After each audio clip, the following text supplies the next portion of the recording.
Ui, sejuk, seram sejuk. Main dalam track lagi bosku. Woo! Padu kan. So untuk first lap ni kita biasakan diri dulu dengan motosikal ni agak menunduk juga guys. Horsepower 47 horsepower motosikal ni. So kita test dalam track dia punya segi handling macam mana. Selesa tak selesa.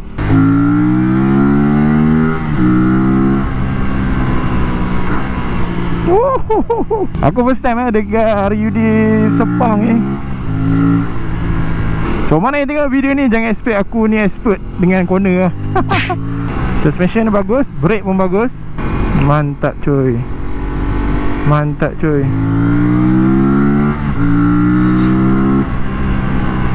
Oi.